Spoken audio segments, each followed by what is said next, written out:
Yeah, to be honest, I'm not sure I actually want to become a partner. Yeah. My problem with it is you don't get any. It's like when you become a partner, you give them permission to advertise in every way, shape, or form on your stuff. Now they don't advertise anyways, but then they start putting those, Google AdWords on. And I've never had one of those that are on topic.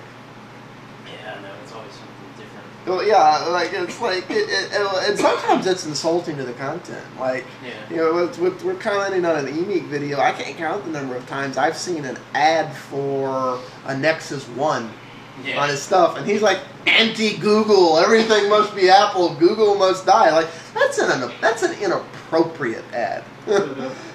That's not, it's a related topic, so we're going to throw it. That's an inappropriate ad to place there.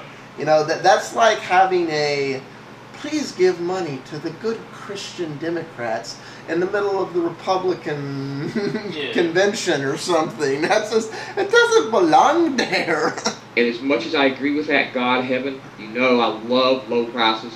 And if ebooks were $9.99 across the board, it would be great for all of us. But realistically, let's think about that. If you was an author, okay, would it really matter to you if your work was in print, physical print, or digital print? Would it matter to you as an author what form it's in? Okay, because is your work not worth just as much to you, no matter what form factor it's in, as the author? If you've written something and you are the author, that work that you have written is worth just as much to you in physical print or digital print. I agree To you as the author, that is your work, and you're gonna want to get paid for that work.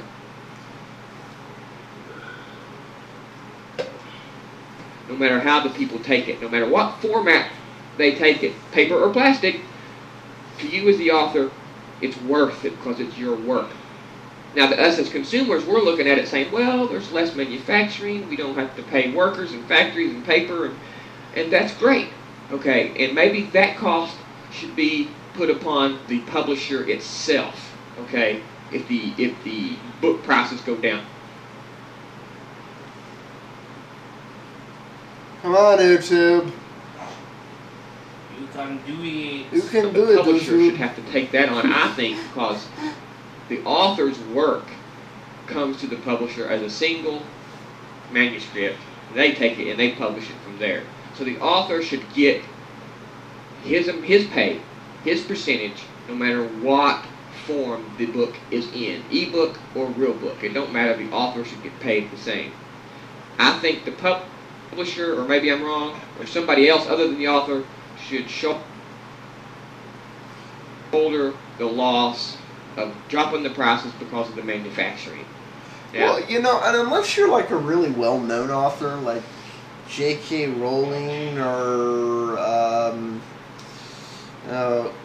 Edgar Allan Poe's dead, or Stephen King, or it's like, unless you're like one of these people, who it's like, oh yeah, because you are oh god, or Orson Scott Card, like, unless you're one of these people, you don't get really any billing as a author.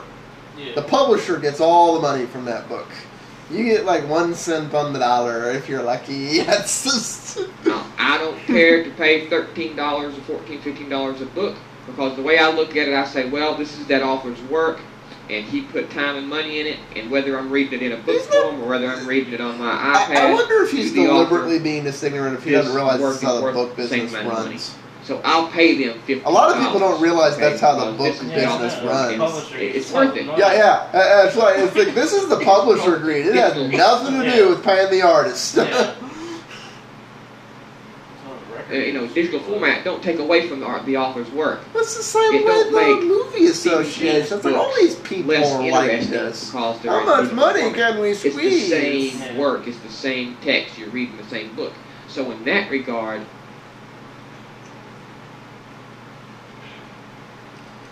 you need. It's like, no, it really was obvious. That's the thing. Recently, it has become obvious how much of this is publisher greed, not content producer greed. Yeah. This is why I like new media. Yeah. I like new media because it's the middleman. It's the greedy middleman being cut out, and people producing content, whether it's in written, visual, or audio form, now largely for the most part have the tools to distribute that directly, professionally. Yeah. I'm not saying we're professional by any measure of any means. It's evident by the fact that I keep having to hit this box. But yeah, but no, that's the great thing. It's like we need more hubs that that are well funded. Like YouTube used to be one, but it ain't really anymore. But it's a good thing, and this that's the good thing that's happened about the digital transition. It's a lot of people. It struck a lot of people weird when they realized that a DVD costs a hell of a lot less to make than a VHS tape. Yeah. Yet a DVD cost more money. Yeah. It's like that was one of those things that people started to go, how is this price determined? Yeah, it's the freaking movie industry. Yeah, because until that point, the logic was, well, the price is paying for all the hardware. Mm-hmm. But then that came along. I was like, wait a minute, doesn't this stuff cost like a tenth to make? How come it costs double? I'm confused. Something here ain't adding up. And then it went completely digital, where it was just bits in a computer, and like it is in the iTunes thing, where like the only cost is bandwidth. Yeah.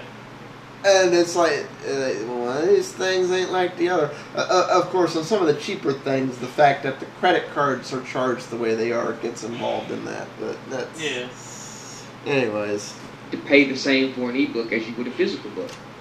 The only difference is manufacturing. Somebody needs to lower the price to cover manufacturing because they ain't got to, the publisher should come out and say, okay, since we ain't got to publish anymore, we can drop the prices on our books by a couple bucks. They could do something like that, but I do not think the author should take a loss because he has a digital book. That's not right, I don't think. Is there anything else? People say it's overhyped. I don't think so. I ask these people, what does it need? They say it's just a rudimentary device. I ask them what it needs, and what it needs is to be compatible with my household. Me, mine, and anyone else's. Yeah. That's what it needs. That's its flaw. There's plenty of others, but that's its flaw. It isn't compatible with 100% of the market. Yeah. In fact, it's only fully compatible with less than 10% of the market because to this day, iTunes still has issues with Windows. Yeah. Blabber the same old shit. Flash, multitasking, a camera. Well, that's it. That's all I hear over and over again. If that's all it needs, don't tell me how it's lacking, okay? That's just ridiculous. That's like 3 things. And Flash is no big deal. Look at this. Look at the satisfaction of customers on the iPod and iPhone. It's Flash. Day one, I haven't used it any. I'm satisfied. It's not going to do it on the iPad either. I want to know what they feel like in 4 months after all the Android devices that do all the things this doesn't are out in the market and cost less. Yeah. Then I want to see the satisfaction. Here's a list of all the iPad apps that are going to be out on launch day, I think. You can see there's a gazillion of them. And it goes on to the next page and the next page. Okay, he's just babbling now, so we're going to sign off. I